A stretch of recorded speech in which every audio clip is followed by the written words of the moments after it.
Boa noite, o programa Realidade está de volta e hoje estamos recebendo aqui nos nossos estúdios Filho, que foi goleiro do CSA, jogou também no Amador pelo Clube de Regatas Brasil e hoje fundou uma escola de goleiros. O Filho que vai bater um papo com a gente hoje em tempos de Copa do Mundo, vai fazer uma análise dessa seleção brasileira. Hoje tem muito papo para a gente bater aqui. Boa noite, Filho. Seja bem-vindo ao nosso programa. Gostaria que você falasse para a gente um pouco, primeiro, da sua história. Quem foi o Filho dentro do futebol? Boa noite, Fernando. Boa noite aos telespectadores. É com prazer, né, que mais uma vez eu volto aqui a esse meio de comunicação, a essa emissora, para a gente bater um papo, falar um pouco da minha vida, falar um pouco dos projetos que a gente tem em andamento, né, e dizer que com muita alegria que eu posso falar um pouco assim da minha carreira, né, eu hoje como ex-atleta, hoje como fundador dessa escola de goleiros aqui em Alagoas, a primeira no gênero, né. Então eu fui uma pessoa que iniciei muito cedo no meio do futebol, com 12, 13 anos eu já disputava campeonatos amadores, depois passamos a disputar campeonatos federados, inicialmente pelo Palmeiras e Bom Parto. Depois me transferi para o CRB, disputei uma competição na categoria de infantil e posteriormente fui para o CSA, onde eu tive toda a minha carreira, né, vamos dizer assim, deslanchada dentro do clube lá do Mutange. Você também passou por outros clubes profissionais fora de Alagoas. A partir de 2002, Fernando, quando a gente houve o desligamento total do CSA, né? 2000, aí a partir daí a gente começou a rodar, né? Como a gente costuma falar na linguagem de futebol, né? Aí eu joguei em Que ano Recife. foi esse aí que você foi campeão pelo CSA? Esse aí foi em 97. Isso aí foi o bicampeonato, né? Eu guardo essa foto assim com um certo carinho, porque se a gente analisar bem essa foto, só tem apenas ali de fora ali Edivan, Otávio e Gilberto. Os demais são todos de casa, são todos formados no Isso, Mutange. isso é um exemplo, né, filho, da valorização do futebol local. Com certeza, é um exemplo de que se apostar, se der um determinado valor, a determinada condição para se trabalhar, e se der a oportunidade, Alagoas, o CSA, tanto o CRB, os demais clubes aqui em nossa cidade, tem talentos, tem pessoas capacitadas para assumir e dar conta do recado. Esse time aí é uma prova disso aí. Fomos campeões contra o CRB nesse ano, 97, o time todo de casa. No segundo tempo eu lembro que houve 2 ou 3 modificações, e nós terminamos o campeonato com os 11 de casa. Inclusive, eu lembro desse ano, desses jogos, o CRB chegou a ganhar duas partidas por 4 gols de diferença. Aliás, o primeiro foi 4-0, o segundo foi 4-2 ou 4-3, alguma coisa assim.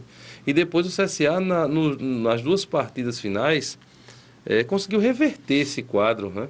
Uma coisa que ninguém, inclusive, esperava. E vocês conseguiram dar a volta por cima. Inclusive, teve algumas atuações em que você tinha sido contestado. E dos dois jogos finais, você foi o grande nome do CSA. Que o ataque CRB era um ataque muito forte, se não me falha a memória. Era Célio e Mimi, né? Era Era, Célio e Célio Mimi. Mimi. Era um ataque fortíssimo e você conseguiu realmente fechar o gol. Barrar esse ataque do Clube de Regatas Brasil. Foi um ano interessante. Inclusive, nessa final, né, acho que os 40 e poucos minutos, houve um pênalti contra a gente. E eu defendi o pênalti, aí a gente conseguiu ser campeão. Defendi o pênalti, se não me engano, foi o Célio que bateu, eu peguei o pênalti. Mas o fato que marcou mesmo para mim esse campeonato foi o que tinha acontecido antes. A gente vinha de uma desclassificação de um brasileiro, né? Onde muita pressão, muita responsabilidade quiseram colocar uma responsabilidade que eu, no meu modo de ver, nunca tive pela desclassificação do brasileiro, aquele jogo contra o Tupi, que até hoje muita gente me pergunta, questiona sobre aquele jogo. Você Né? escorregou na saída da Que eu bola. escorreguei na saída da bola. Então a gente vinha de uma desclassificação, autoestima baixa, muita pressão, e tínhamos assim, 3 jogos, se não me engano, contra o CRB, para reverter todo um clima, uma situação desfavorável. E graças a Deus tivemos a personalidade, né, de vencermos um, acho que empatarmos o outro e demos a volta por cima e fomos campeões. Então, para mim o título foi com certeza muito importante, mas a superação daquele grupo, né, a forma como a gente reagiu a toda aquela aquele processo de pressão toda, foi que, para mim, me marcou. Por isso eu guardo, assim, com certo carinho essa foto, por conta disso, porque fomos, com certeza, guerreiros na oportunidade. Que o time do CRB, no meu modo de ver, era melhor. E quando você saiu aqui do estado, você foi jogar onde, filho?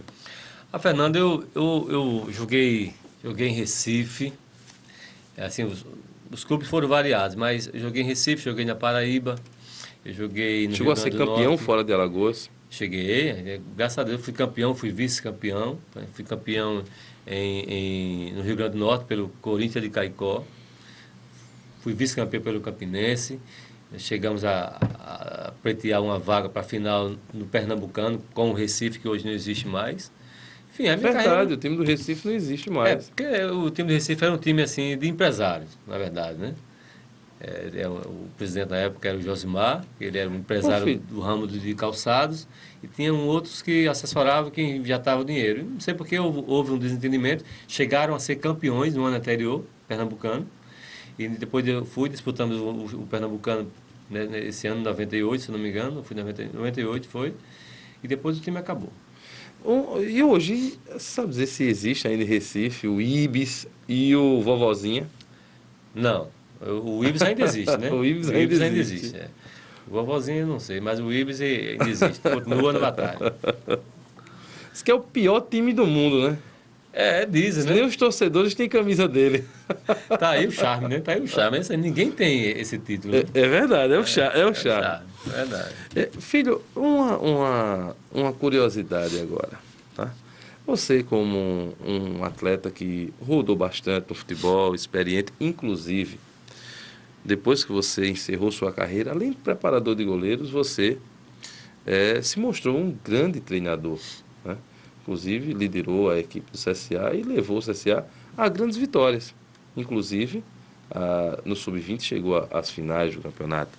Você como treinador, como você vê hoje a seleção brasileira nessa Copa do Mundo? Olha, Fernando, a expectativa é lógico que é grande, né? Para que o Brasil possa vencer essa competição, essa Copa do Mundo no nosso país. Eu acho que a torcida ela é enorme, mas a gente tem que ter coerência para as coisas, o pé no chão. No meu modo de ver, a seleção brasileira hoje não é ainda a melhor seleção do mundo. Dentre essas que estão participando, acho que existem outras seleções que estão acima do Brasil, certo? Mas existem todos uns fatores que eu acho que vão contar a nosso favor para que essa equipe ela possa chegar a decidir essa competição e provavelmente vencer. Eu torço para que isso aconteça. Eu acho que a energia, a força que esse povo brasileiro está passando e vai passar a partir dessas próximas fases, vai contar muito para que esse time se supere, se motive e possa chegar. Eu acho que vai acontecer quase a mesma coisa que aconteceu nas Copas das Confederações, né? Um time desacreditado, mas que empurrado pela torcida conseguiu chegar. Você tem medo do Brasil se classificando agora como torcedor, de pegar a Holanda logo nas oitavas de final? Olha, eu acho que toda a equipe, toda a seleção que for pegar o Brasil, ela, de um jeito ou de outro, vai incomodar, né? Nessa competição, a gente não costuma falar, uma competição de tiro curto. Não, a partir dessa próxima fase, todas as equipes, porte médio, as mais fracas, vamos assim dizer, elas já estarão eliminadas. Então só vai vir pedreira. Não é a gente escolher Holanda, Uruguai, não. Eu acredito que qualquer um aqui que enfrentar o Brasil, entendeu? Até porque a obrigação é do Brasil em vencer, é o dono da casa, é o dono da competição. Então tudo isso vai fazer com que as coisas possam ser dificultadas. Mas eu acho que o Brasil, mesmo assim, ele tem condições de chegar. A pressão vai ser muito grande. Filho, Pressão. agora vamos à sua posição. Você que é um grande goleiro, né? Especialista, né? Nessa posição, conhecedor, né? Do que podemos dizer, de todos os macetes, né?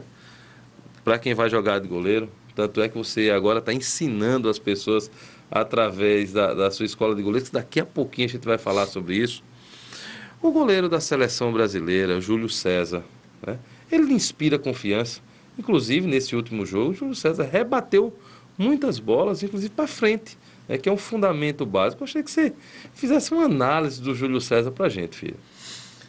Olha, o Júlio César, na meu modo de ver, assim, é um dos poucos que conseguiram, né, ter uma segunda oportunidade, né? Na última Copa, todos nós lembramos daquela falha do gol, né? E eliminou a seleção. E ele conseguiu. Essa mesma Contra Holanda. essa mesma Holanda. Então ele conseguiu, através da confiança que o Luiz Felipe tem no seu trabalho, na pessoa dele, ter essa segunda oportunidade. O que eu estou vendo do Júlio César nessa competição, certo? É um jogador, um goleiro muito focado. A meu modo de ver, muito bem preparado, entendeu? Só tomou um gol até agora nessa competição, e esse mesmo gol contra. E no último jogo, todas as bolas que assim foram chutadas em direção ao gol, que não foram no gol, mas mesmo assim ele foi em todas. Se a bola fosse no gol, ele estaria pronto a defender. Agora, logicamente, teve uma que ele rebateu para frente. Mas isso aí, historicamente, eu já tenho acompanhado assim como ex-goleiro, A gente como fica com o hoje olho clínico naquilo formador. que a gente conhece, A né? gente analisa os lances, né? E eu tenho analisado isso também do Júlio César. Ele já é um costume, assim, ou um defeito dele. Ele sempre, quase sempre rebate a bola para frente. E isso, lógico, é um defeito básico do goleiro, né? Não se deve rebater a bola para frente. Você viu o goleiro da Espanha? A bola que Cacilhas, ele socou para frente, em socou que pra frente. resultou no Isso. gol, né? Então, não se pode rebater, socar a bola para frente. Para as Resultou na laterais, passagem de volta, né, na do passagem Cacilhas. de volta. Inclusive, ele dando entrevista, ele praticamente disse que para ele já deu, né? Ele já deu aquilo que ele poderia. Cacilhas, né? Cacilhas. Cacilha. Ele já deu aquilo que poderia dar pela seleção espanhola. E ele acredita que não vai à próxima Copa. Não, não vai. Não vai. E eu digo mais. A, a Espanha precisa fazer, né, apesar no meu modo de ver, ainda ter uma boa seleção competitiva, de muita qualidade, que está entre as melhores do mundo, a Espanha ainda tem isso, mas precisa fazer esse processo de renovação. Fazer o que a Espanha, o que a Alemanha fez, o que o Brasil está fazendo. Entendeu? Processo de O processo renovação. de renovação. Inclusive, eu me lembro muito de um goleiro da Espanha, acho que é Subzarreta, que era um baita goleiro, bicho. Era um baita goleiro. Tem um goleiro da seleção inglesa também, Peter Shilton. Era um da Argentina, Pompido. Quase, O quase. Banks da Inglaterra eram grandes goleiros que eu cheguei também eu também cheguei a jogar de goleiro. Eu, eu na minha infância eu observava muito, né? E tive meus fundamentos. Agora deixa eu lhe fazer uma pergunta. Falando de um jogador daqui da terra que estava na Copa do Mundo e que mais uma vez, né, ele perdeu a cabeça, que é o Pepe. Você acha que o Pepe vai ter uma segunda chance, filho? É lamentável, Fernando. Historicamente também o Pepe já tem, né, no seu vasto e vitorioso Desde que jogava currículo. aqui no CRB, né? É, Que ele tem essa cabeça esquentado. nesse vasto e vitorioso currículo na sua carreira, ele infelizmente tem esses momentos de descontrole emocional. Isso aí já é sabido, né? Todo mundo. Que ele tem esses momentos. Então, infelizmente, aconteceu em nenhuma Copa do Mundo, né? Onde o planeta estava ligado, estava de olho, né? E eu tenho certeza que, se por um acaso a eliminação acontecer para Portugal, a pressão vai ser grande sobre aquela atitude dele, sobre a consequência do que pode acontecer pelo aquele ato impensado dele, né? Infelizmente, é um jogador, quem sabe, do lado do Real Tem grandes, Madrid, grandes não qualidades. tem que se discutir a qualidade do Pepe, né? Agora, esse controle emocional, esse descontrole emocional, Na verdade, é um descontrole. não se pode admitir de um profissional que tem uma carreira vitoriosa como ele tem, né? Poderia ser totalmente diferente, né, a situação. Agora, filho, você assim, se mostrou um torcedor realmente da seleção brasileira. E para a gente fechar esse bloco, eu gostaria de fazer só mais uma pergunta. Tirando o Brasil, quem seria, se eu tirasse o Brasil, quem seria o grande candidato ao título? Fernando, pelos jogos que eu vi, eu apostaria na Alemanha. É lógico, isso é só uma Palpite, suposição, um né? palpite, né? Pelo o jogo que fez, pelo esquema tático, uma coisa inovadora, pela movimentação, pela entrega. Eu diria hoje que a Alemanha ela é uma forte candidata. Mas existem outros, né? A Argentina é um candidato histórico, o Uruguai é um candidato histórico, né? É verdade. Agora, a Argentina, não, perdão, a Alemanha é um time que ele tá ali tocando bola, se faz de morto para pegar o cara no contrapé.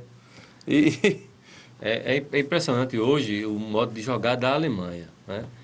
Uma equipe jovem que fez isso que nós estávamos comentando aqui, renovou corre muito. muito, toca bem a bola. Time muito bem preparado, um time taticamente quase perfeito, não diria perfeito porque não existe a perfeição, mas quase perfeito, ocupando bem os espaços, movimentando, todos marcando e voltando ao mesmo tempo. Enfim, é tudo aquilo que alguém gostaria que um time rendesse. É a Alemanha, Isso. entendeu? Mas cada jogo é um jogo, cada situação é uma situação, não se pode dizer que, até porque ninguém tem bola de cristal, mas que é um forte candidato, é sim, é a ser Daqui a campeão. pouquinho a gente vai conversar muito mais sobre isso, sobre a escola de goleiros filho, que eu também estou louco para saber, né? Sobre as coisas que a gente pode oferecer à nossa garotada, que está precisando ter essas perspectivas. A você, um minuto só e a gente volta já.